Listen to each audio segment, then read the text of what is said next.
What's up, Starcraft fans? Today we're gonna make a tier list, but I've already mentioned before that I'm not quite confident in making a tier list of all the commanders for general use because there are so many niches and so many purposes that you can do with a commander. For example, you can do speedrunning, you can do leveling, you can do regular brutal, you can do some mutations. But what I am confident in is asking people to do a tier list for me, and also a tier list for specific mutations. So this tier list will be one for this week's mutation, Get Out More on Dead of Night. It's, Dead of Night with Eminent Domain. Enemies will gain control of structures that we lose. With self-destruction, enemies explode upon death.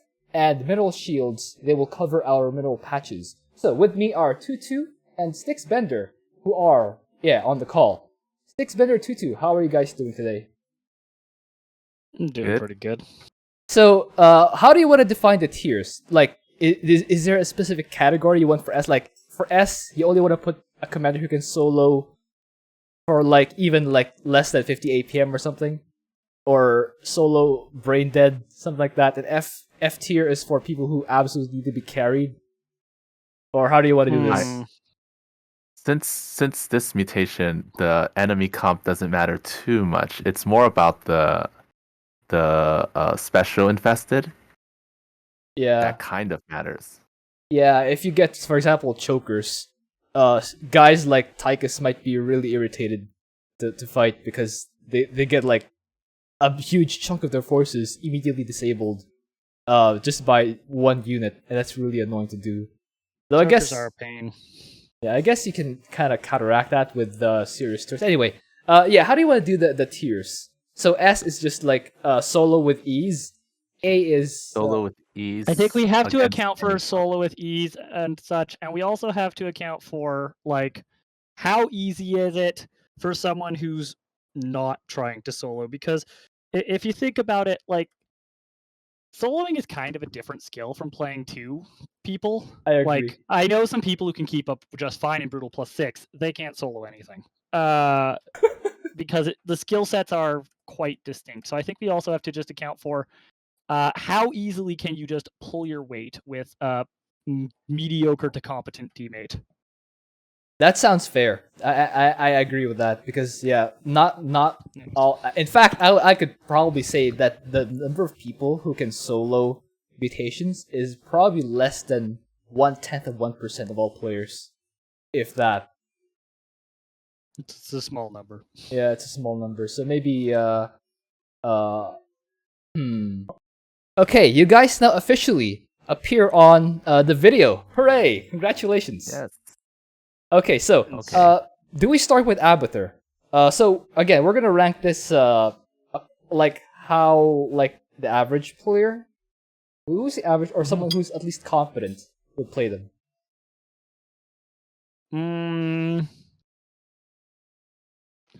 We'll do a combination, but we'll lean more towards the player who is not a complete potato, but not great either.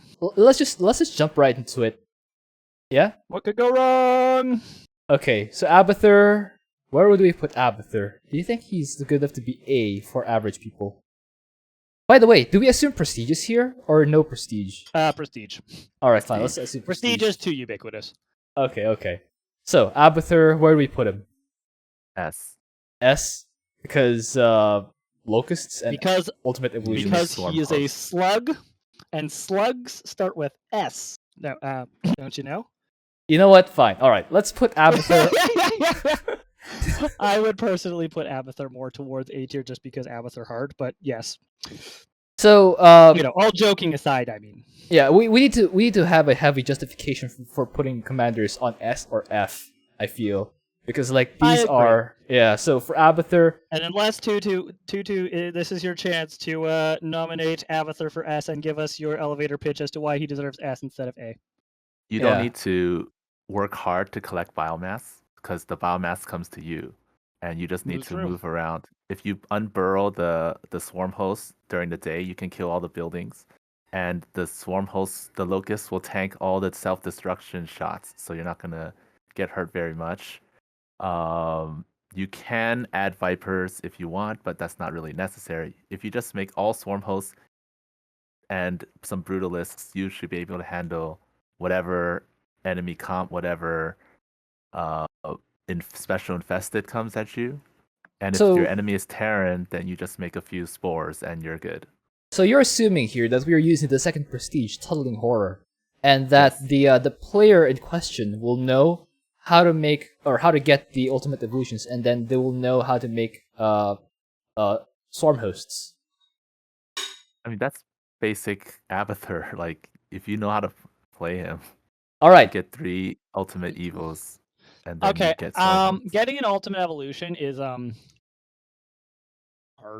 Yeah, I wouldn't. Yeah, I have tried very hard. I wouldn't trust. I wouldn't trust. I will say we can't assume ultimate evolution baiting because I've tried to do ultimate evolution baiting and I can do it, sort of. But like, don't count on me to have more than at most 1 Brutalisk before the first Void Rift spawn, because Brutalisk's hard. Yeah. So do you think? I mean, Abathur's good once you get to accomplish a good fight, and then know that really good players can get there.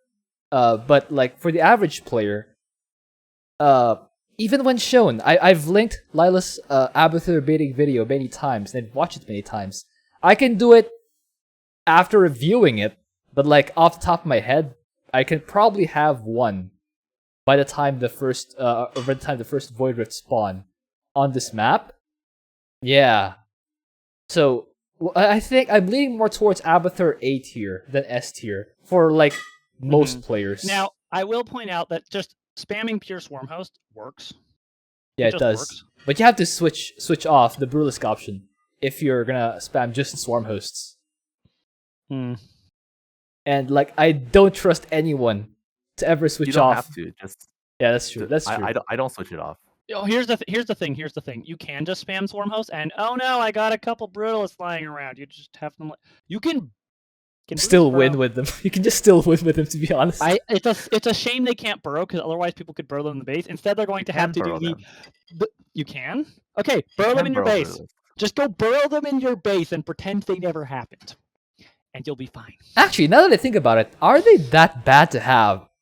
Because they're pretty good frontliners. And yeah, they have the symbiotes, and I think they're still pretty good to have, all things considered. They just... they are good. You just have to walk away from the self-destruction explosions. Yeah. But yeah, if you can't control your Brutalisks, what can go wrong is that you lose a Brutalisk, and then another Swarm Host will transform, and then another, and then pretty soon you'll be out of Swarm Hosts if you don't control your Brutalisk. So, yeah, if you don't plan to switch off the autocast of Morph to Brutalisk on your Swarm Hosts, maybe just burrow the Brutalisks in your base. But if you can totally control your Brutalisks anyway. Yeah? Do you agree on that? Okay. Then you can move Abathur to A, since his early game is a little rougher, but after the first night, he's fine. I'll agree. I agree. Yeah. All right. Let's move Abathur down to A. For if you're a really good player, if you really trust in your abilities, then Abathur is totally S tier. But like for I guess most players, A is fine. A is fine. All right. Let's move on to Alarak. By the way, guys, it's Alarak, not Slarak. Just so you know. Ooh, yeah. It's an important consideration. You know. He's not A tier for this one. Really? What? Really? He's like D or E. He's really bad. D or even with the mothership? No. The explosions will kill it. I mean, you can do a lot, but you also lose a lot. Unless you micro a lot. That's fair. Yeah, you probably can't expect most players to micro. Like, think about this. The destroyers clump up really hard. So like a single explosion under all of them will deal so much damage. And from my experience, using destroyers is really painful when they get stormed and stuff. So yeah, I kind of see. I would go Amu Stalkers with a mothership. That's also pretty good. Yeah, the Havocs. The Stalkers have 8 range. They have phasing armor. Many infested. I ended my solo with 13 supply. 13, just barely. As Alarak? as Alarak because How did it know I- that wrong? I'm guessing your Alarak hero unit micro wasn't that good. compared Maybe to mine. You can self-destruction. go watch it. Wait, have you both soloed this using Alarak? No, Yes. I haven't. But no, I haven't. Because I'm the don't- only one on the list. I usually prioritize just soloing things that haven't been done before. Like when I decided, yes, death is fleeting with the death fleet. Yes, I must do this. But here's my consideration. Like, I actually see Tutu's point here that most players probably won't be able to micro the mothership out of the destroyer's range or out of the self-destruction range. So it'll probably take a lot of damage. Same goes with What I Alarak. think is that if you A move Mothership Stalker and Alarak, and you spam Destructive Wave on cooldown, maybe if you want to make it easier for yourself, get Telekinesis at the Forge.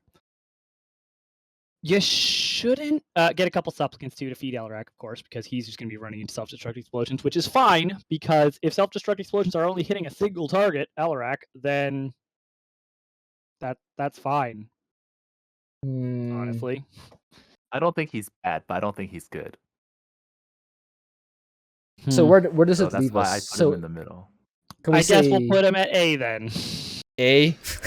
because Alarak. I would put an argument forth for S tier Alarak, but you know what? Yeah, Tutu wanted S tier Abathur and I disagreed. I wanted S tier Alarak and Tutu disagreed. I guess we'll just put them both at A tier. All right. Let's put it. I mean, we can change it later once we add more commanders in. Okay. Once 90% of the not A commanders tier. are A tier. Yeah. The way I would want this to look is to have sort of like a bell curve. Like the fewest at S and F, few Yeah, at exactly. A and E, and then most at C. So that it'll be a proper, ranking. Yes. Okay, Arcturus. So, think well, he has Earth Arcturus- Splitters, he has bunkers, he has His siege troopers tanks. exist. Yeah.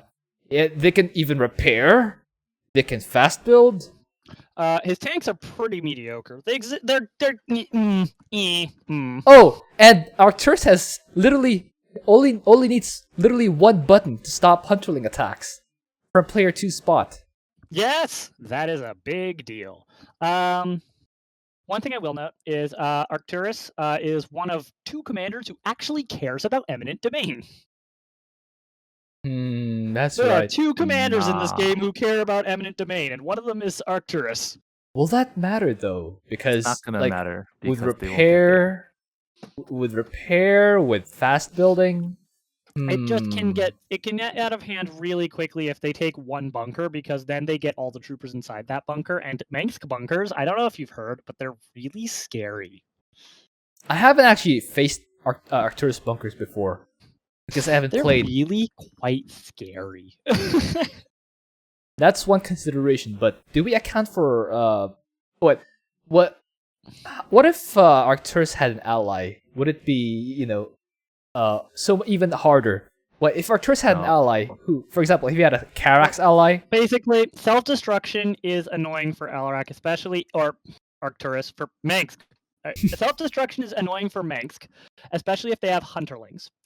Kaboomers are a nightmare for Mengsk. Spotters do literally nothing because they put his bunkers in stasis, but his bunkers, for some reason, I don't know if you remember to put this on your bug list, but his bunkers can fire just fine while in stasis from the spotters, so it just means his bunkers are invulnerable while ripping the infested to shreds, which is hilarious. But you So did bring up. spotters are a buff for Mengsk, but Kaboomers are horrible. Hunterlings with self-destruct are horrible. Yeah, you His bring up a good flamers point. are going to have a horrible day. His flamers will have a horrible day of self-destruct. Mineral shields is a pain because he's quite a mineral-dependent commander. He's more mineral-dependent than gas-dependent, unlike most commanders. Eminent Domain is painful for him. He's like the worst possible commander for these mutators, but he's so good at this map and strong in general that he kind of ends up being a decent pick anyways. That is my view of it. Yeah, that's fair. If I think about it from the average player's perspective, they see Arcturus and they think offense, Earth Splitters, and they'll just leave their ally for defense. If we account for that, like if we account That for too. that, how most players would play Arcturus, they wouldn't think about defense. They would command their ally, like- "Hey ally, play defense for me. I'll go Earth Splitters." That's how they'll play Arcturus and Hot and Horner. Mengsk has like the best defense, and one of the best defenses in the game is honestly Mengsk. Yeah, so maybe we can make siege tanks and His stuff. bunkers are amazing. His tanks are terrible, but because the enemies are infested, his tanks kind of end up being almost decent. His siege tanks are, in fact, siege tanks. His siege tanks are honestly the single worst siege tanks in the game. Like, Mengsk has the worst tanks. I think I've done the comparison on that. Yeah, the math agrees. That's kind of surprising because your videos normally get wildly erratic seeming results when it comes to you doing the comparisons on them. But if his tanks, even that seemingly quite random and erratic result managed to agree that Mengsk's tanks are bad, that means they really are bad. Oh man, I knew Mengsk had terrible tanks, but I didn't know it was that terrible. But like, they're still siege tanks at the end of the day. So at the end of the day, siege tanks are still like infested, are just designed to die to tank. Okay, nominations for Arcturus's ranking. What would you put Arcturus? I want to add something that for Mengsk, he actually suffers from having ally because the ally takes space from ESOs. True, he has so many real estate problems on this map. Oh gosh. That's true. I would put him at a solid B or C. I rank him lower. I would set him at a solid B or C. Arcturus he's great at soloing this. He's not that easy though. He will definitely make you work for it. I can actually see that happening. Like, I've played Arcturus on this map before, and it's actually trickier than it looks. Mm-hmm. Like, if you're just watching the video... Mengsk is harder than he looks. Literally just, Mengsk is harder than he looks. Same deal with Zeratul, honestly. He's a lot harder than he looks. Yeah, like, well, if you just watch the video, you'll see Earth Splitters destroying everything, but like... Some commanders are harder than they look, some are easier than they look. The easier than they look ones that come to mind for me are Kerrigan and Phoenix. Yeah. And Karax. Oh gosh, Karax is easy once you get Karax is so easy. Just click on the enemies. Solarite Celestial. Building gone. So yeah, I would say B or C for Mengsk. I think B, solid B. Alright, B. Okay, I can already hear the comment section. We three agree on B, so you guys we three agree on B, so you can't do anything about it. Well, you can complain. I want to add that for Mengsk, if you use ESOs, you can't hit the top right and the bottom right. So a little bit the south. So you use cooldowns on those areas. All right, fair. Or you just use troopers to clear in the first place. I probably wouldn't use ESOs because they're slow, and I would be bored of sitting around my base when I could just use blue gun troopers to do significantly more DPS. Yeah, vampires right behind me. Yeah. Yeah. All right. But you have to be careful with those blue gun troopers because the self-destruct hurts. It does, yeah. What I do with that kind of mutation is I kind of just drop a few at a time. Like maybe 2 or 3, and then morph them all to like explodey boys. And then like it's kind of like dropping banelings directly on top of the enemy at that point. You just use bunker call down, eject them from the bunker, quickly spam the buy weapon buttons before they die, and no. With Eminent Domain, I wouldn't do that. I would just you wouldn't have confidence in your ability to eject from the bunker before it dies?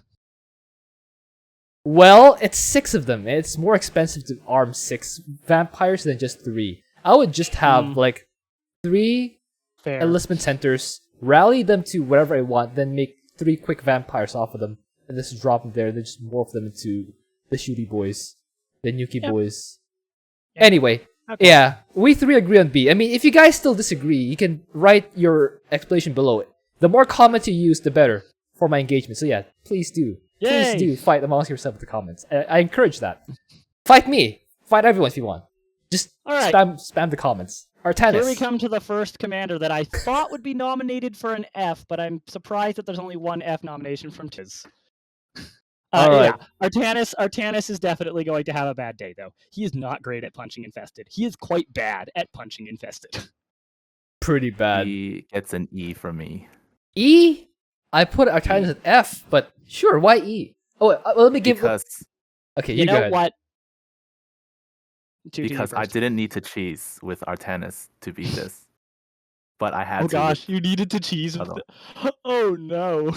no! The F tier candidate needed a cheese, but Oh! Artanis did not need a cheese. You know what? I'm not surprised about this. Hmm. I actually tried to solo a mutation with said F tier candidate on this map recently, and it was so. I even tried cheesing, and I couldn't beat that mutation. It's a harder mutation than this one. Ooh. So Artanis, I would put an argument towards D. I'm not entirely certain whether I would go with D or E.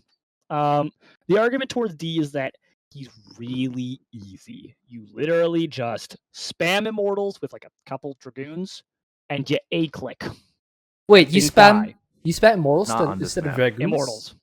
Immortals. On Really? this map, we make Definitely. Reavers. Reavers? On this map, you would Reavers. you would not make mass I immortals. mask you would make Reavers. Reavers. Reaver, Immortal, and Dragoon. And I was Okay, thinking- I can agree with supporting your immortals with Reavers, but the core of your army should be like 80% of your army supply at least is immortals. mine was mostly Reavers, and they What? just walk around and kill all the buildings. Why immortals specifically? Because Immortals because they're hit scanned mostly. And that would stop what? Overkill? There's a lot of little infested, and there's lots of overkill. And here's the thing. There are two main threats that you have to worry about, or actually three. There are special infested, chokers and kaboomers both being armored. There are aberrations, which as nights go on, aberrations will more and more become the biggest threat in the entirety of the infested. And aberrations are armored. And there's the raw volume of infested, which you don't have very good sustainable splash because your Reavers run out of ammo, although they're your best option. Your Templar run out of storm extremely quickly. Your spin lots are going to run in, spin once, and die. Yeah. But here's the thing. Immortals don't overkill because they're hit scan, and they're the only Artanis unit that is ranged and hit scan, and that is a bit sad. But yeah, Immortals solve all three of these problems. They're also quite chonky. Keep in mind, here's the thing. Immortal Barrier, unlike, regular shields, Immortal Barrier is coming off cooldown during combat. Granted, Dragoon shields regenerate during combat as well, but the point is Dragoons and Immortals alike have this advantage of, even while they're actively fighting, they're effectively getting their hit points back. Yeah, that's true. They are very good for sustained combat. They have hit scan, which is great against all the little guys. They annihilate aberrations, who, as the nights go on, the aberrations are more and more going to become the biggest threat. They annihilate the special infested. If you get to the third night and you get either Stanks or Nidus Worm, guess what happens when a Stank walks up to 40 Immortals? The Immortals die. No, the Stank lasts all of 2 volleys. The Stank doesn't even get to touch you. It doesn't get close enough to touch you. You just kinda A move, and the Immortals will blast everything in front of the Stank, end the Stank before it can touch you. I fought Stanks before on later Night 6 and beyond of Dead of Night. It's nightmarish actually. Then you get to a lot of Stanks. Yes, eventually it gets to a volume of Stanks that's just like, oh my goodness, there are 5 Stanks in my base. What the heck is going on? Ah! Okay, so here's my case on why Artanis should be F. Alright. So Artanis is a very death ball-y army, and that army is very slow in clearing. So when you get out of the base, it takes you a while to get to where the enemy buildings are, and then it takes you more time to run back to base because you can't just teleport back unless you have the Nexus Legate Prestige. And that takes away so much time from clearing. And aside from the obvious infested arrive, there's also self-destruction that will matter once the infested all come towards you. And even when Amon drops you, especially if the enemy is Terran, sometimes they're just random ravens that fly if your ally is Vorazun, and just drop little harass things. And also, middle shields will be annoying for Artanis. You have to keep cannons at your base, and you have to look back and shoot them down, because Dragoons and Immortals are both mineral heavy, so middle shields will be a factor for Artanis. And he doesn't really have a lot of good splash. Reavers are good, but not a lot, and they're not that long range compared to siege tanks, which is why I think siege tanks are still better than Reavers in this case. And the ammunition for siege obviously is unlimited. Yeah, unlimited, infinite. Whereas Reavers, they take time to build individual scarabs, and if they shoot for too long, they run out. They need to recharge. even though they're Well, at free. least unlike tanks, they actually do damage. Yeah, I guess. Sorry. But like, yeah, tanks are just so bad. Their damage is so bad. but like, don't think of don't think of Arcturus siege. Think of like Swann siege, Stukov siege tanks. Those Swann's tanks. are still okay. Stukov's tanks, you got a point there, but Swann's tanks. What? You know what? I'm not going to get started on this now. They are a bit of a pet problem for me. They make me unhappy. All right, fine. But yeah, that's generally my case for why Artanis is not that great on this mutation. Do you think that's worthy? That's bad enough to be F, or do you think that's like an E problem, not an F problem? His army is still resilient enough to actually fight. That's fair. There's one thing going for him, which is that if you use P3, you use the unbound fanatics and you time drops. You don't drop all 5 at once. You drop one, and then when it expires, you drop another one, and you repeat until the night is over, basically. So you don't actually have to fight. The unbound fanatics will kill everything. Yeah, but while that's happening, your entire mineral line is not mining because like you can't mineral shields, auto shoot the mineral shields. That's only in the later parts you'll drop. True. Early on, there's not very many mineral shields. It's like the first. It's just for the first. It's basically just you get a free defense of the first night. Although I would argue that's not really necessary. Yeah. Because 2 immortals kills the first night without even taking hull damage. It's like. Yeah, I would worry about the first. Immortals are the later nights. Immortals and dragoons are quite good. The later nights. The thing with Artanis is, yes, you are correct. He's slow. But if you have an ally, you can either have if you have a good clearing ally. So here's what you would do with Artanis. If you have a good clearing ally, you can just let them, speed up the clearing problem because your biggest weakness is slow clearing. Because Artanis doesn't die because his army is weak. He dies because his army is slow in this case. Yes. So you either A, have a good offensive ally and let them be offensive, or B, you have a good defensive ally, and what you do is just say, all right, you're alone all night. I will keep clearing. Because if you A-move Immortals with a couple Dragoons and Reavers supporting through the night, they don't die. You don't really take any casualties. You just kind of slightly slow down your rate of bulldozing, but you were already so slow moving in the first place that it barely even is a noticeable difference. Well, if you have an ally who defends for you, you might as well go Tempest and just clear at night. Tempests have so much overkill, though. No, Tempests are great for right-clicking buildings. However, I feel like that assumes a fair bit of map knowledge in order to not get caught out and chokered or just swarmed by a massive blob of infested marines as your slow-moving Tempest like, oh god, I didn't know where I was going! I took a wrong turn, oh no! Gets shot down immediately. There are corners in the map where Tempests are good, but the ones in the center, the lower. You can clear the entire map without basically almost not getting shot at all with Tempests if you know where to go. I have tried to have allies do sneakily clearing from the edges of the map on dead of night. I have discovered it is a lot more complicated than it feels when I do it. Because gosh, everything just goes wrong every time I try to help someone else do it. It just goes wrong literally everywhere. I just wouldn't recommend Tempest. It's just very unintuitive. I just wouldn't recommend Tempest in the first place because they're so expensive and with self-destruction. Tempests are great if you know exactly what you're doing. If you don't know exactly what you're doing, Tempests aren't going to work. Basically, I would only recommend Tempest Artanis players who play Artanis the way Lila plays Abathur or something like that. Yeah, play Artanis like me. Yeah.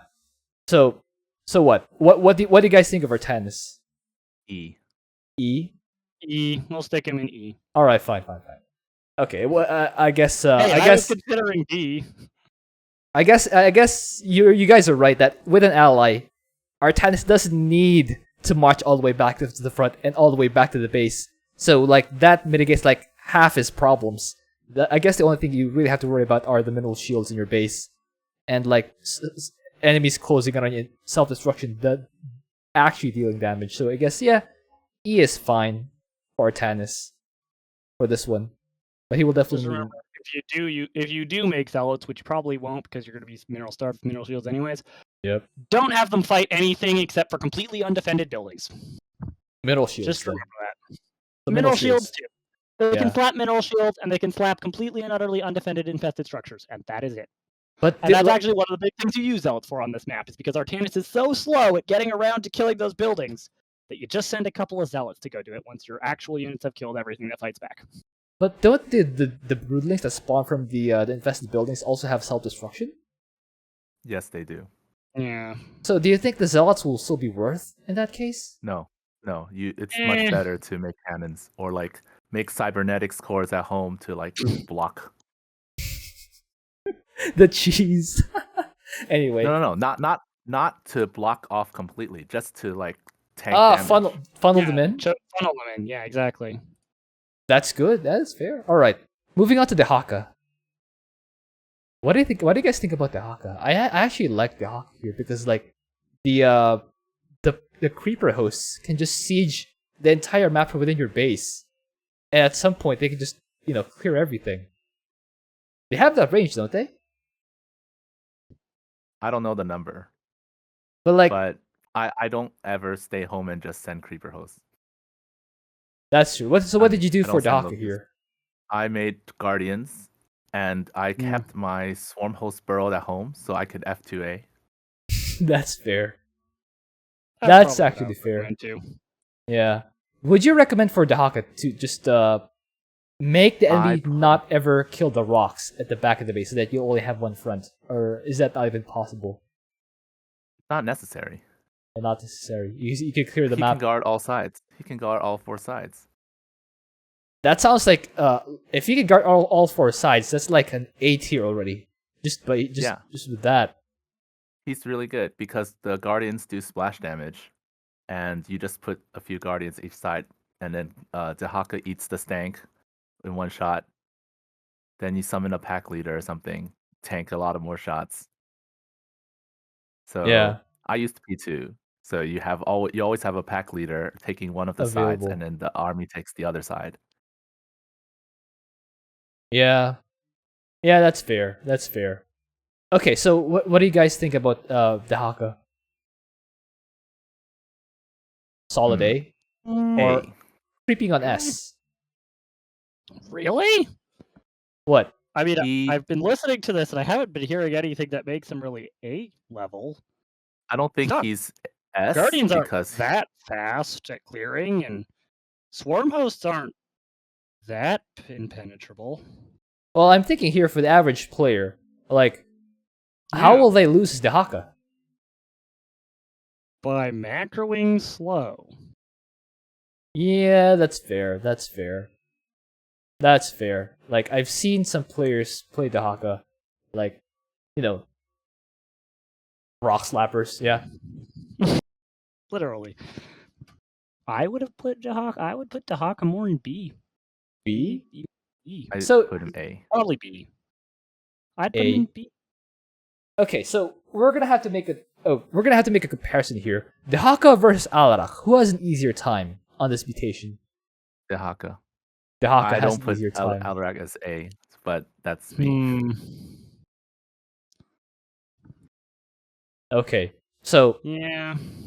I guess when you compare him to Alarak, I have to admit that Dehaka can go into A purely on the basis of Dehaka does have the ability to burrow a couple swarm hosts at each entrance, and that way, even if you are F2A moving, you can still defend multiple entrances, which not a lot of commanders can say. Usually, if you F2A move, you screw up your ability to defend all entrances at once, and a lot of people use F2 in co-op. All right. Do you think Dehaka is good enough for A tier for now? Because I don't think we'll slap him in A tier. We're gonna have to shuffle some things around later. Yeah, let's slap him. We're gonna have to shuffle some people around later. Slap him in A. Okay, Phoenix. Phoenix is he's really easy until you try to do anything on multiple fronts, and then suddenly he's a whole hecking lot harder. That's absolutely true. Yeah, Phoenix is very good on one front. He's amazing and easy as heck on one front. Dead of Night doesn't like one front unless you're blistering fast, and Phoenix isn't that fast. Yeah. Phoenix gets a D. D? D. C or D. Okay, so what prestige are you thinking of, Tutu? P1. Because you can use the call downs, the suits as a call down, kills takes care of one of the sides. You know, if you don't use P1, you can also take care of one of the sides of the suits, and then they don't have timed life. That's true. They're gonna get exploded, so you're gonna have to switch them anyways. So might as well have them regenerate faster and do more damage. Wait, how are we losing Praetor armor here?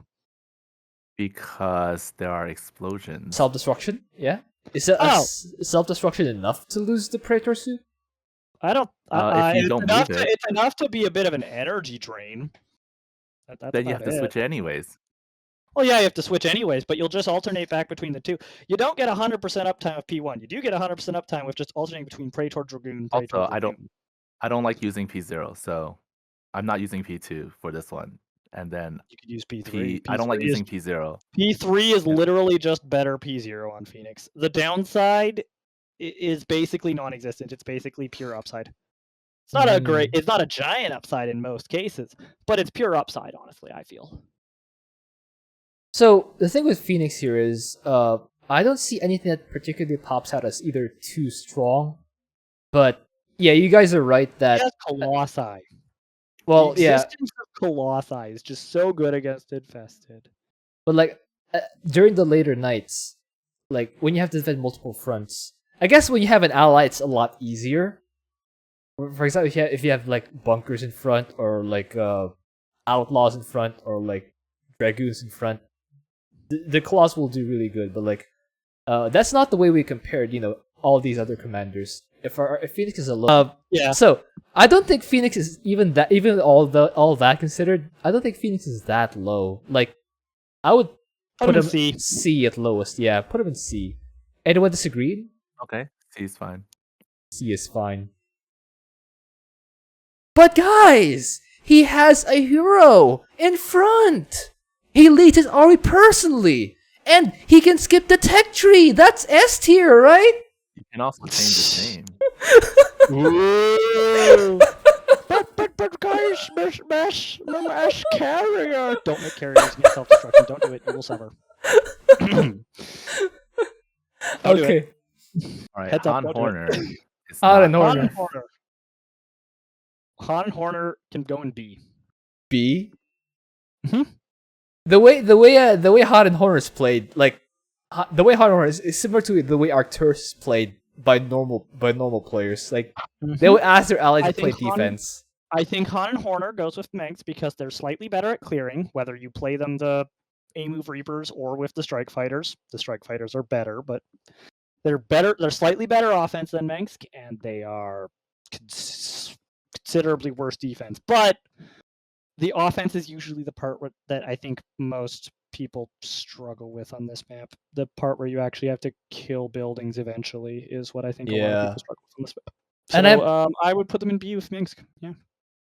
Yeah, the only reason they're not higher up is because defense-wise, it's painful to play Han and Horner. Hard. Yeah, with Han and Horner. But technically, you can just float your building to the end of the map and just take like 2 hours to complete that, and you'll still win. But like, yes, well, if we're talking about floating our building to the edge of the map, all right, slap Nova and S tier, everyone. Okay, well, yeah. Just a caveat here for most of you guys. I'm sure you will react by saying that Han and Horner can clear this map in 20 minutes, but like that's true. But you need an ally to do it, so that makes Han and Horner. The commanders who can clear it in under 10. Yeah, but anyway, the point here is that yes, Han and Horner is very good offensively, but we're looking at a holistic way, a holistic view of the commanders here, where we're considered both offense and defense. And defense-wise, Han and Horner needs the ally to defend. If you're playing with an ally, great. I can defend, great. But like, if you're all alone, Han and Horner, it's probably more like B, because like offense is great, but you're on a timer. If you haven't won yet by night 3, you're basically dead. Because Han and Horner, unless your ally can handle defense for you. Yeah. Han and Horner's defense capabilities are. Oh boy. I don't think they're equal. Mengsk and Han Horner are not equal. Han Horner is like C or D. C or D? I wouldn't put him that low. Defend. I wouldn't put him They that can. low. They can early If- on because you just make Reapers and Reapers just work. Or Hellions. Reapers or Hellions. Hellbats. Reapers The or reason- Hellbats. Hellbats, not Hellions. You not can make Reapers. Hellbats. You can make Hellbats, but then you Hellbats have are to actually good. micro against self-destruct. I think you're underestimating. You get the Tar Bomb on Hellions, and that slow just it slows and reduces attack range. So it reduces attack range, which means the infested Marines have, I believe, it reduced attack range by 3. So that would put infested Marines at 1 range, which is not long. And it slows, so the already shamblingly slow infested will take like 3 days to reach you. So no, Hellion Reaper, you'll crowd control them to death if you get tar bombs, and the Reapers start with bouncing bombs. Honestly, early nights defenses are easy. The first night, the only thing that attacks you is melee infested, and one swell of infested that has a couple infested Marines in it, and that's it. Yeah. You can mag mine solo the first night if you're really careful about it. So, well, the reason I wouldn't put Hot Horner on C or D is because most players don't solo. Like, most players have an ally who can reasonably hold the first, let's say, 3 nights. Like, if you have... And besides, that ally might actually kill some buildings for you, which just reduces the amount of strike fightering you have to do in order to just win the mission. Well, most allies I get here are either Karax or Swann, so like... Oh. I'll just take care Never mind. I'll just take care of the offense exclusively, since that's the part I like anyway. Why so much Karax and Swann? Well, then we could give Artanis a promotion, because he could just stay out all night and just say, alright, I will literally never look at my base again. Bye! Well, and then Karax or Swann completely fails and their defense implodes, and then you die horribly because you lost all you know what? But yeah, that's fair. That's a fair point. If we're just assuming an Artanis is Swann ally, then our character is Swann ally, then Artanis should definitely be higher because he doesn't have to worry about defense. But then again, so should Phoenix, because Phoenix also can just A-move units all night long. Artanis and Phoenix, again, they're just so strong on one front that they can just cleave through nighttime as if it was nothing. Well, Alarak is literally stronger at night than during the day because his self-healing on Alarak himself is so absurd during the night with the infested. Well, my distinction here is that at least Hot and Horner's magmines can fight the mineral shields, whereas for Artanis that will be a concern. You do have to look back at your base, and like Hot and Horner's Artanis isn't that mineral limited, honestly. If you mass immortals, you still float minerals when massing immortals on this map. And if you add in a couple Reavers, you definitely float minerals. And since we're not using Zealots to kill structures, then you're going to have minerals to spare. So if you're sloppy about mineral shields, it's not the end of the world. You just make a couple extra Reavers. We already established Reavers are okay. I still think Immortals are... Yeah, but I don't think... probably better. Immortals are just so good. I don't think Han and Horus is anywhere near Artanis level, because like Artanis' army is exposed when they attack. Hot and Horner's offense is not exposed. It's in the base. And that's why Tarbomb is just such good crowd control. Tarbomb is so good. Yeah, it is so good against infested. I've just been adding like Hellions, regardless of what any composition is. We're just not even talking about the fact that landed Deimos Vikings exist.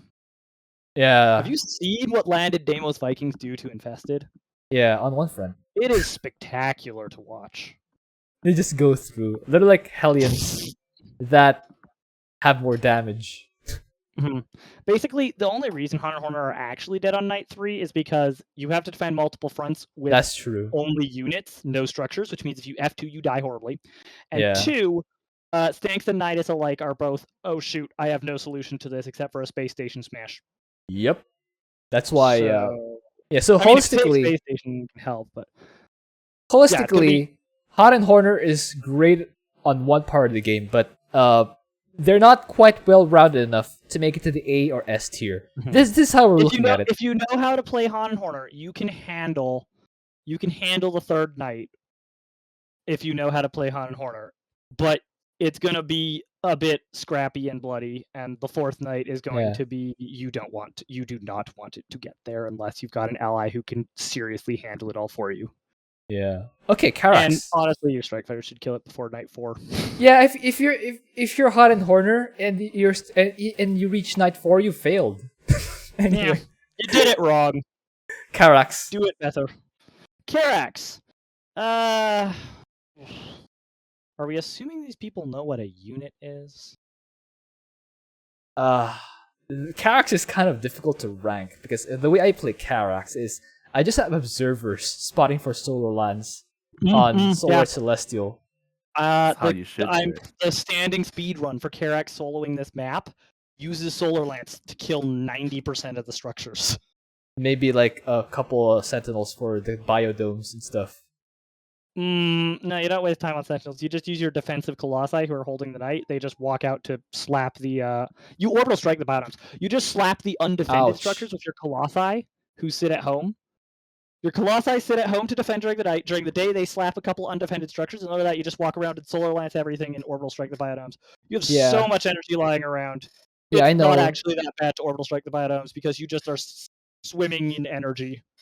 Yeah, I know which ones you mean. So there's like one on the low ground in front of the main base, or in front of the front entrance. There's another 7 at the east end of the map. There's another like 5 of them at the northwest low ground. There are 5 more on the northern end. There are 3 more at the northeastern area outside the. Yeah, there are a lot of undefended buildings lying around. Completely undefended buildings. Yeah. Claws. So. I think Karax is well rounded enough to be A, to be honest. Like, yeah, He's even too if hard. He's too hard to be A, is my thoughts. Too hard to be A. Yeah, because the reality is, because the infested are everywhere at once, and you have to kill structure, you have to actually like route around killing structures. You can't just say, I click on all the attack weights, I click on all the objectives, I win. That's a lot more involved on this map than like any other map. Even minor evacuation, you just click on the infested as they approach the ship and it works. On this map, it's not great. This is like the one map where Karax suddenly has a very high skill floor. Normally his skill floor is just down there. So, I would say Karax is A just because of solar lands. And, not dying to infested. But what do you guys think? A, at least A, because he can hold on for a long time. Even if you suck, you can take your time. Because he doesn't die at night. Yeah. What do you guys think, Karax? C. Take note. You say A, I say C. Take note, guys. I have no faith in Karax players. Take note, guys. I'm actually holding back on Karax's ranking because I already know how popular Karax is on this map. I don't want to encourage people turtling up as Karax. No more mass cannon Karaxes. That's the opposite of what I want. But cannon Karax is not an A at all. That's for sure. You're just gonna sit there. You're gonna die horribly because you have no splash damage in your defense. If I have to see another cannon Karax say, I've got defense, and on night 2, they can't even hold one entrance when I leave just the front entrance to them, and I hold the back completely for them, and they still can't do it. If I have to have one more Karax, how I like that. Stixbender, you're actually my spirit animal. You don't need to make Colossi with Karax. I made 0 Colossi. And I cleared it. And you've held the defense just fine? That's what I'm saying. Like, you know how to position your buildings then. Yeah, I know shield batteries, energizers. I'm not that great at the building positioning of Karax. I just know how to okay, if I set the buildings up like this, it's not going to hold well on its own. That's okay. I've just optimized this to most clump up the way for me to just click on Orbital Strike. That's how I dose out my buildings, which is why on Dead of Night I'm terrible with Karax, because I actually have to defend on my buildings to kill things instead of just baiting them into a little ball so that I can just click on them and they die. Okay, guys, how about this? We slap Karax in A for now, and then we'll shuffle them around later. There are definitely too many commanders in A, and not enough in B. We'll just slap him in A for now. A is just becoming our, we'll resort them on the second pass tier at this point. Yeah. I do not feel like Karax goes up there. I do not have faith in people to Karax. I dislike Karax. I dislike Karax players as much as you do, but if we're the ones playing Karax, we probably make him look. If I'm playing Karax, it's easy. Yeah. Anyway, burn those buildings out so fast. We'll just like having a couple, like one Colossus at each front with a couple shield batteries and 2 cannons. Oh gosh. Yeah. But I don't have faith in people to actually figure out how to Karax correctly. They don't energizers. Anyway, Kerrigan. I use energizers way too little. Kerrigan. Let me think about this one. Kerrigan is easy with P2. Yeah, it's just zapping, Yeah, but like She really is, isn't she? lurkers on the back line. Lurker, Brute Lord. Lurker. Oh, Bird Lord. Dude I would just go Lords. I'm not that lazy. I would go Lurker Zergling, but Brood Lords work too. I haven't thought of Dude Lords actually. Aren't they like too expensive? I guess you go like unit cost mastery because it's Dead of Night, so you Here's don't the need thing. mobilization. Remember that. Oh, I would definitely still go mobilization wave because then I just have to walk adjacent to one of the bases, press the mobilization wave. Okay, those structures are now undefended. That's true. With P2, you don't want immobilization because Oh yeah, P2 you don't want to right. We're assuming P2. Yes. Yes, I've gotten into the mindset of thinking P3 because P3 Kerrigan is just so much more versatile than P2. Even though P2 is a heck lot of fun. At the end of the day, Kerrigan's greatest strength for higher difficulties, like hard mutations or brutal plus, Kerrigan is basically just the vast majority of her power comes from a mobilization wave, and everything else is just on the side. Well, no, a mobilization wave and worms, and everything else is on the side. It's like we're talking in the scope of this mutation, so the scope of this mutation. P2 is much better. P2, lurkers can hold for ever. Infinite. Lurkers could just hold. Yeah. And hold and hold and hold and hold, and it just doesn't break. So even if you're slow, like you can go Brood Lords because even if you're slow, it doesn't matter. Your lurkers aren't going to fall. They're lurkers. They're fine. So how many Dude Lords on each entrance, Tutu? You just hover. You just like the Brute Lords are for offense. You just have them hang out. Lurkers IDEF and the Brood Lords aim move across the map to kill buildings. Exactly. Ah, right. Yeah, that's what I was saying. Like Lurker Brood Lord instead of Lurker Zergling. Because Lurker Zergling, it's much more obvious the role of Zerglings. They can't defend. They're just going to die pointlessly. No, they just nibble undefended structures. And if they nibble anything that fights back, you lose 1,000 Zerglings to a single Marine. Roughly. So, do we have another A here, guys? For Kerrigan? I put her S. S? She can handle pretty much everything. Yeah. And she starts off early. Like, unlike Abathur, she starts off strong early without much work. That's true. Kerrigan is free. Yeah, so the assumptions we were making here is... Let's do it. We can bring her down later if we feel like the other S commanders are just like way too much stronger than Kerrigan. Alright. I initially would have her personally in like A, but like if you guys say S, then I don't have objections to it. You just make lurkers. Yeah. How many lurkers, by the way, on each entrance? I don't count. Depends on what night it is. On earlier nights, well, see, here's the problem. Lurkers are extremely critical mass based, so it's like on night 2 you need 5 or 6, and then on night 3 and 4 you need like 7 or 8. You barely need more as the nights go on. You just need quite a lot from early nights, which is annoying. If you want to be like completely safe, I would probably just like slap 8 lurkers at each entrance that is active, and then other than that, everything goes into...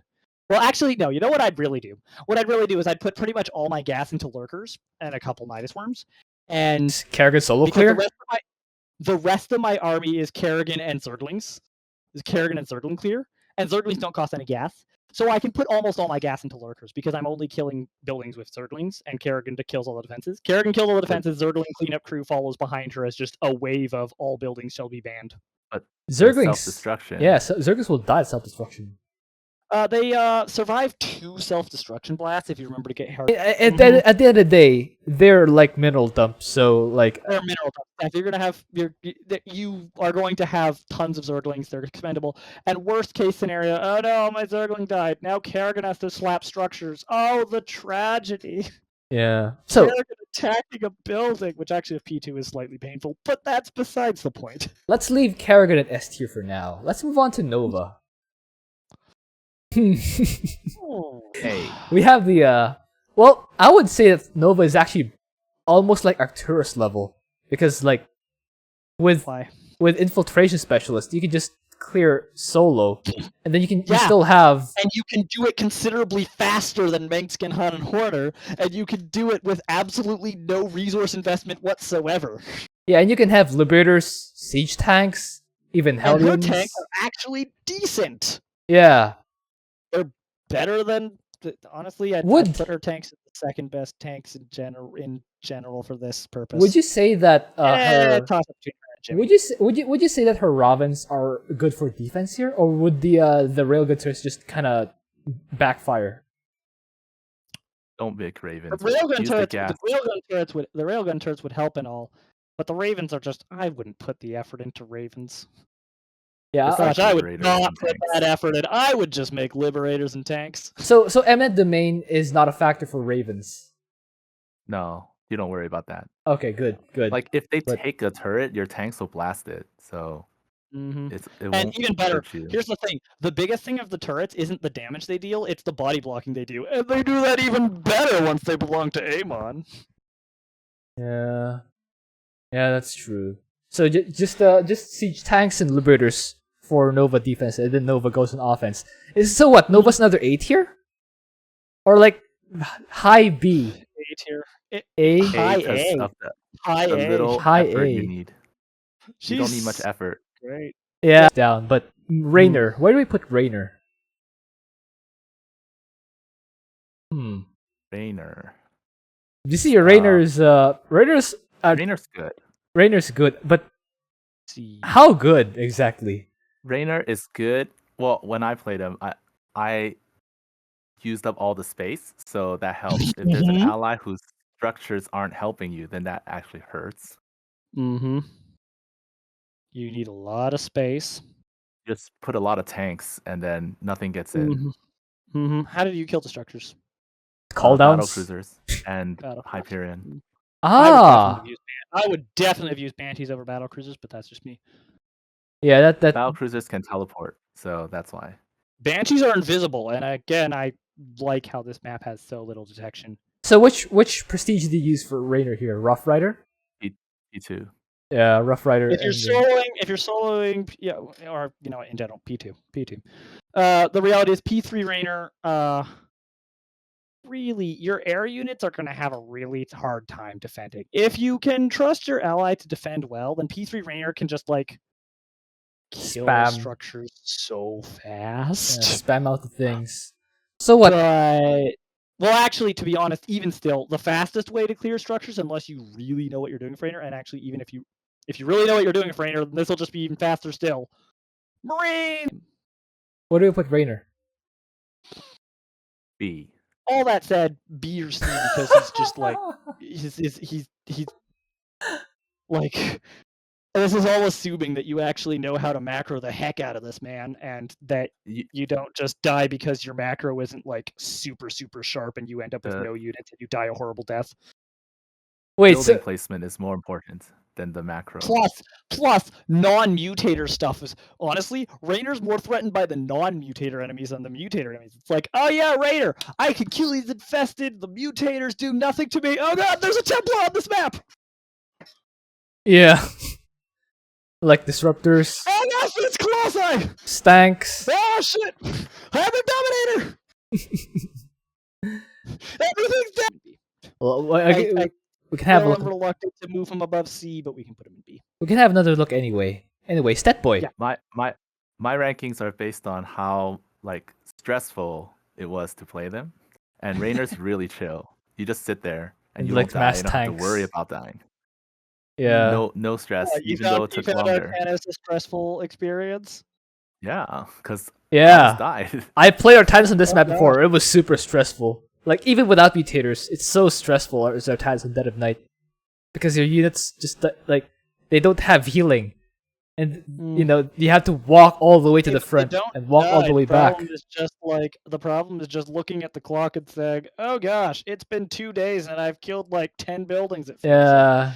I really don't like Artanis in this map. Anyway, Stat Boy. Yeah, he's terrible at killing infested. That is unironically true. But I find him pretty chill. It's just, he's terrible at it.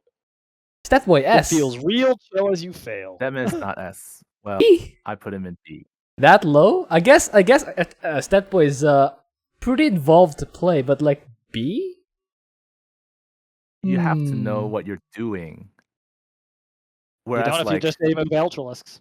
I guess. Ultralisks If you are honestly, play- unironically the best option for You know what? if in you most play situations. Karax or Dehaka or Abathur, once you have a defense going, you can just kind of sit there. But Stetmann, you have to keep. You're busy all the time. Yeah, you Like, are you're doing things nonstop. Yeah, and I don't think anyone else will have a complaint because most players hate Stetmann anyway because of stat lag, so they probably won't complain about seeing him this low. Mm-hmm. This low, this low. My goodness, we've been ranked anyway. Yeah, Stukov. S. It's Stukov, S. not Atukov. S. It's What? We actually think Stukov is good for this? Stukov. It's I really missing? good. It's What am I Stukov, missing? not Atukov. Siege tanks. Stukov's defense is what? Siege tanks. Really? Siege tanks. Siege Frightful tanks, flesh welder. yeah, Siege tanks. easy. Hmm.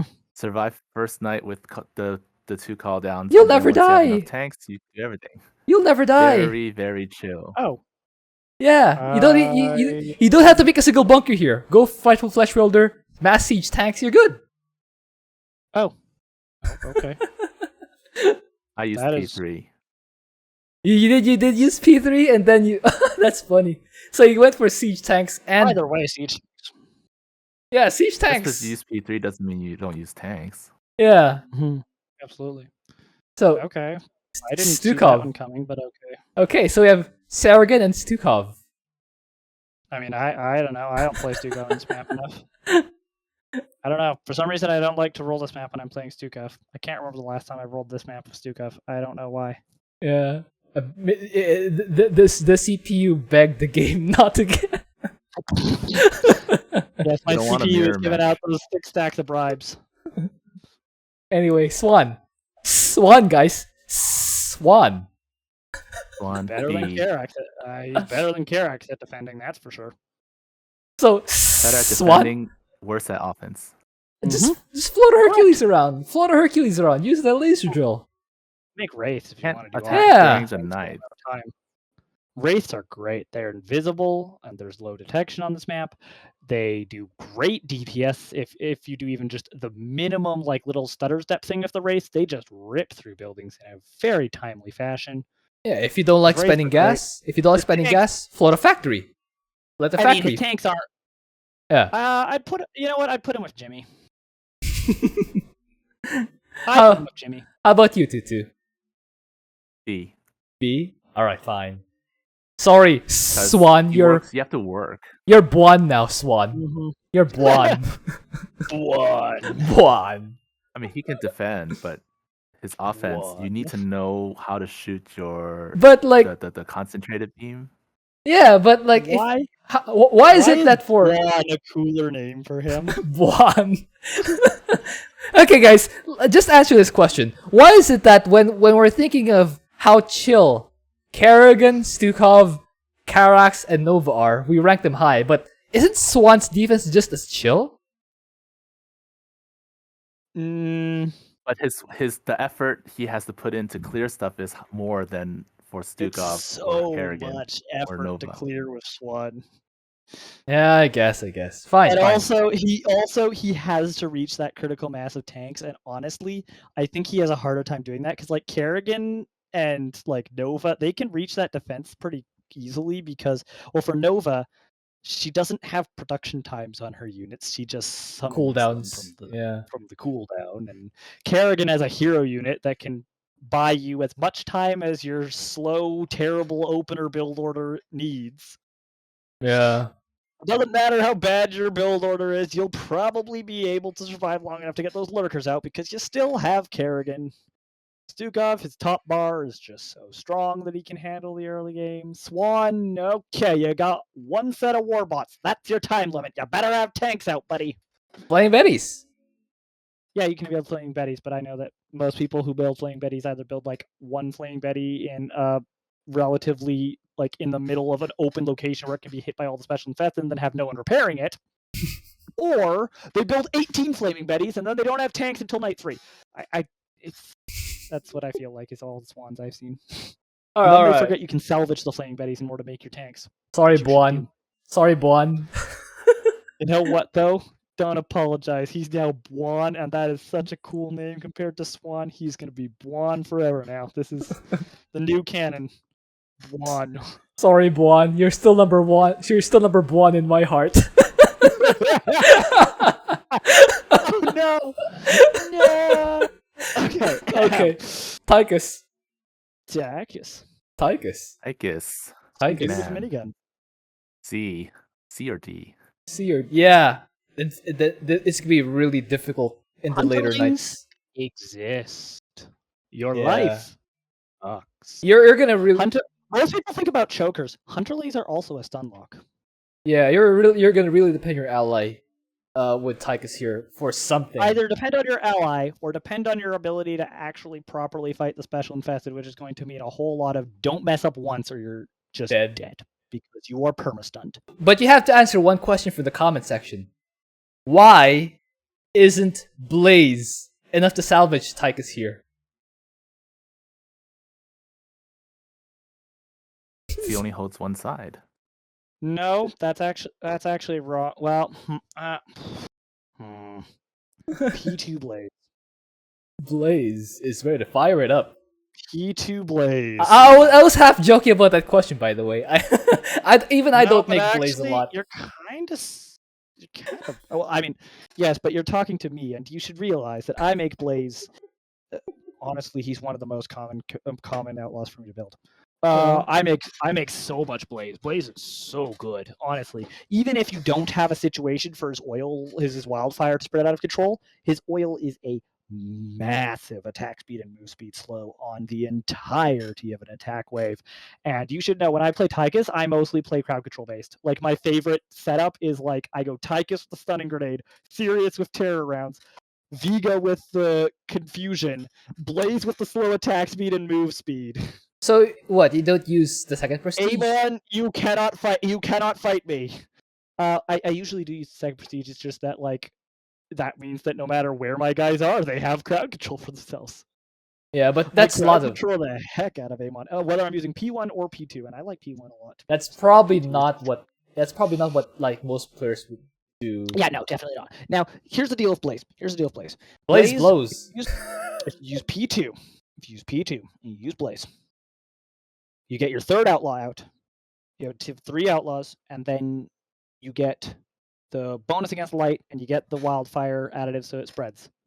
Yeah, it's pretty. It now one-shots infested structures. And from my experience, it sometimes reaches buildings. Chain reaction. Sometimes it reaches buildings. No, that's the thing. It now one-shots the buildings once you have 3 outlaws and the bonus against D or D. Tychus? C. C? Okay. C. Let's put him in C. The reality is, I would say, like, Tychus and most of his outlaws are E tier. Blaze single-handedly is A tier.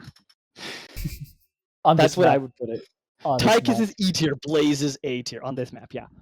So I mean, if you play the way I do, Blaze is always the strongest. No, Sirius is the strongest outlaw, but like Blaze is always the second strongest for me. All right. So the way I play Tychus, but that's just me. That's very unique to me.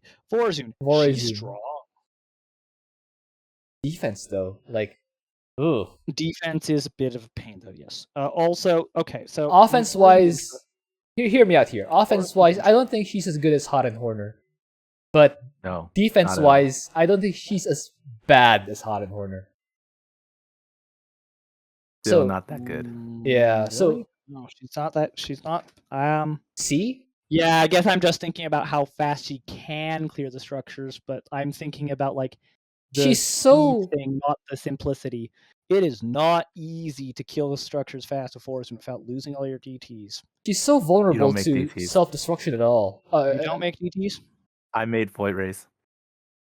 Against self-destruction? My goodness, you are a madman. Yeah. No, I guess. Why does it have 9 range? Self-destruction is like not really an issue. Yeah, I guess Void Rays are less bad than. If the Broodlings don't move towards you because they can't hit air. That's true. Okay, so the Broodlings don't move towards your Dark Templar because you're out of vision radius because you killed everything with Shadow Fury. But that's assuming people are like microing Shadow Fury. So no, yeah, Vorazun, dump her into C or C. I'm actually C thinking. or I D. really think the more I think about how balanced on a knife's edge Vorazun's entire ability to function on this map is, and how if you don't know the procedures, like the micro for it, then everything can collapse so fast. I'd actually put her D. Yeah, I actually agree. Yeah. Vorazun. She's Dorazun now. Vorazun. Dorazun. All right. D for decrepit and elderly. Okay, how about Fagara? I mean Zagara. Yeah, you know. No, actually, you're right. It's Zagara. We need to get rid of the F tier. It's not low enough. We need a Z tier.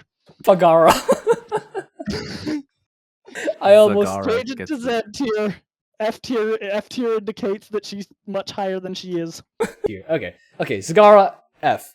We'll just do a brief explanation. Her defense sucks. Her offense is based on Veilings, which are limited, whereas Amon's is unlimited. And she runs out of gas. She just runs bad offense, bad defense. She runs out of gas. She heavily. What are you gonna defend with? Spine crawlers? Bile launchers, guys. Bile launchers. Bile launchers. Yes, bio launchers. And then you will perform the ancient art of miss. Oh man. The area is too small. It's just... All right. So, Zeratul. S. There is not S. No, Not really? S. Why not? He has to work harder than Stukov. a lot of the other ones. Pressing the S. build Kadarin monolith button is hard work. Well, it takes time to get Kadarin monoliths, though. They practically can handle your entire defense for you. But yeah, the cooldown's pretty long. I guess. Have you tried this mutation with Zeratul? I mean, no, but So what's the deal here? I do not see what goes wrong here. What's the deal here? For Zeratul? He doesn't have he won't survive infinitely, although he will survive pretty long. He'll survive very long. So if you're slow at clearing, if you have very long, and he could survive the first couple nights for free. If you have Knowledge Seeker, maybe he can survive for long enough. So what? We're saying A? Are we saying A, guys? he is good. He is good, but not A. super good. A. Okay. So Am A. I just assuming too much to assume people know how to cast Blink on Dark Templar? Well, Guess so. self-destruction against Dark Templar. Don't make Dark Templar. Yeah. Don't make Dark I have 800 health. This is how you clear with Abrogators. You get a Void Array, the Warp Prism, and then you send them out, and then you drop them, and everything dies. And then you move the Warp Prism somewhere else, and you repeat with an Avatar and or call down the Legion. Sounds good. Then you just send them back home and defend. That does sound a lot more chill and easy than, scrambling around with Dark Templar going, blink every 4 seconds. Blink, blink, blink, blink, blink, blink, blink, blink. Yeah. Hear this now? So, in a vacuum, this is how well the commanders perform against the mutation. I really don't feel like their tools should be below S tier, but okay. Alarak should not be A. Alarak is C. C? C seems really low for C. Alarak. B, okay. C. I think you should try it and then come back, and then you'll see. It's not as easy as you think. Nah. Unless if you depend on your ally for defense, then yeah, anyone can be. You should know I can with Alarak. I'm used to handling on night 2 the entire defense with Alarak hero unit exclusively against just die reanimators. That worked. So I know how to use Alarak's hero unit extremely well. So for me, it's going to seem easy. There's no explosions. It's the explosions. It's not that he can't kill them. It's that they explode too. I don't think we should use ourselves as benchmarks here. I'm pretty sure that self-destructive with the Wave of Force, it knocks them back and then they die, and the explosion appears knocked back. Pretty sure. Yes, but so Alarak's side, he can hold off the infested, but the mothership side, they explode underneath it because they can't hit it. Okay, but The Mothership and the Void... Your Void Rays are literally better than Vorazun's Void Rays. You said Vorazun's Void Rays worked. Destroyers are literally better. Yeah, I'm They not have saying he's almost as bad. much I'm range just saying without a he's not Havoc. a good. Yeah, like, Okay. your comparison point is someone in D tier. That's true. That's true. If you're better than D tier, that doesn't necessarily mean you're A. So what? Yes. I guess, yeah, it's just really hard for me to see Alarak any lower against Infested because his hero unit is so broken against Infested. It's just stupid how broken his hero unit is. So what? Are we demoting him to B? I mean, we're moving things around anyway. There's Alright, I'll admit Alarak's probably a lot harder in practice than I'm thinking of him as being, because, like, if you are, you know, even remotely on top of microing your hero unit, his hero unit can steamroll literally anything. Okay. But people are going to F2 around and their hero unit is going to be stuck with their army, and then their hero unit is going to A move in and they're not going to micro him and he's just going to die to self-destruction. Yep, that's what'll happen. So we have two commanders in S tier. Actually, this is not a bad looking bell curve. It's just tilting a bit upwards. The bell curve. The mutation's easy. Yeah, because the mutation is easy. One, because mutation is easy, and two, because the commanders who are bad at it are bad at it. Bad. Like, tell me, who would you put down there? Like, we know that we're not putting anyone with Zagara. No one can even pretend to compare with Zagara for how bad she is. But who would you put with Artanis? Would you say Vorazun is as bad as Artanis? Actually, yeah. Yeah, actually, you know what? yeah. That's a good point. Vorazun, move her down, put her with Artanis. Okay. So in a vacuum, this is how we would rank. Actually, no. We don't put Vorazun down to Artanis. We put Artanis up to Vorazun just to signify how far Zagara is compared to the rest of them. You know, that's more. This might just be the most accurate tier list we can get. Yeah, no one's in E. It's Zagara's 2 tiers below everyone else when it comes to this map. So bad. That is how it looks. Yeah, that is how it is. But if we were to consider the commanders against each other and make a real bell curve, like with C being the most populated, would probably like move Artanis and Vorazun down here, Phoenix and Tychus down here, and all the rest of these guys here. And then we just see about who in A belongs in B. Yeah, who in A belongs in B. So who's not quite on the same level as these guys? And Swann can go to B. Swann can go to B. Buon, you mean? Buon. He's Buon. Let's just preserve the Buon. Let's preserve the Buon. Legacy of the Buon.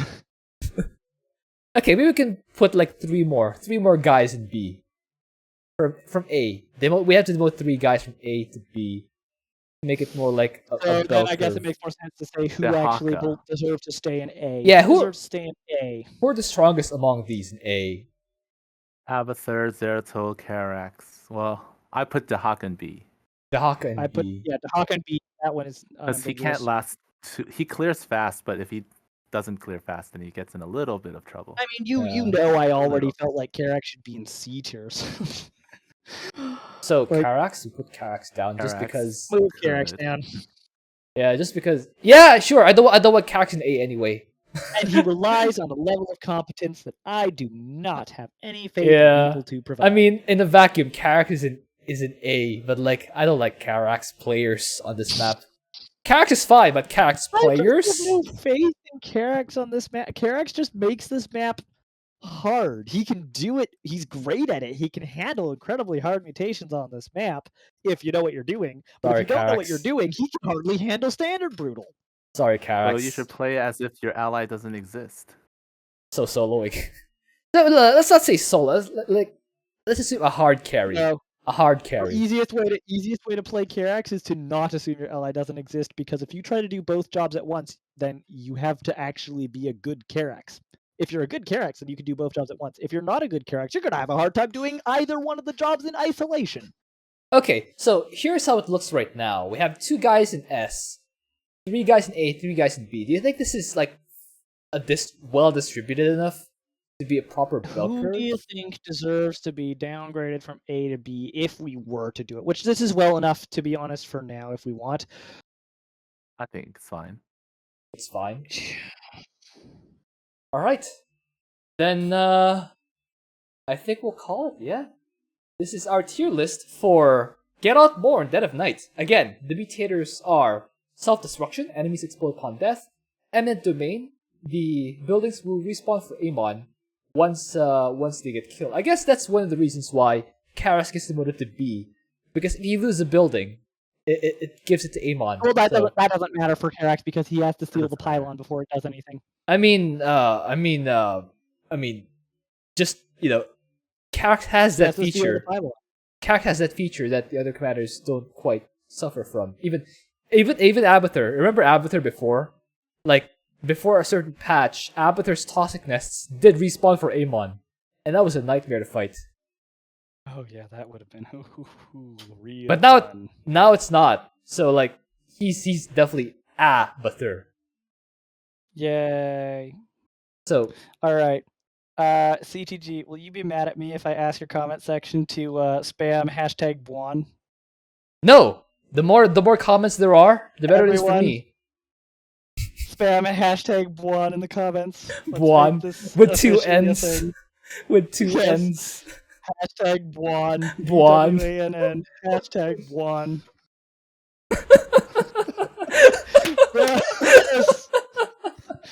Hashtag Buon. Hashtag Buon. There it is. Alright, guys. Hope you enjoyed that. Thank you for watching. If you have an idea of what else to do, please leave that in a comment. Guys, watch Styx Benders and Tutu's YouTube channels. I will link them down below. I'll see you next time.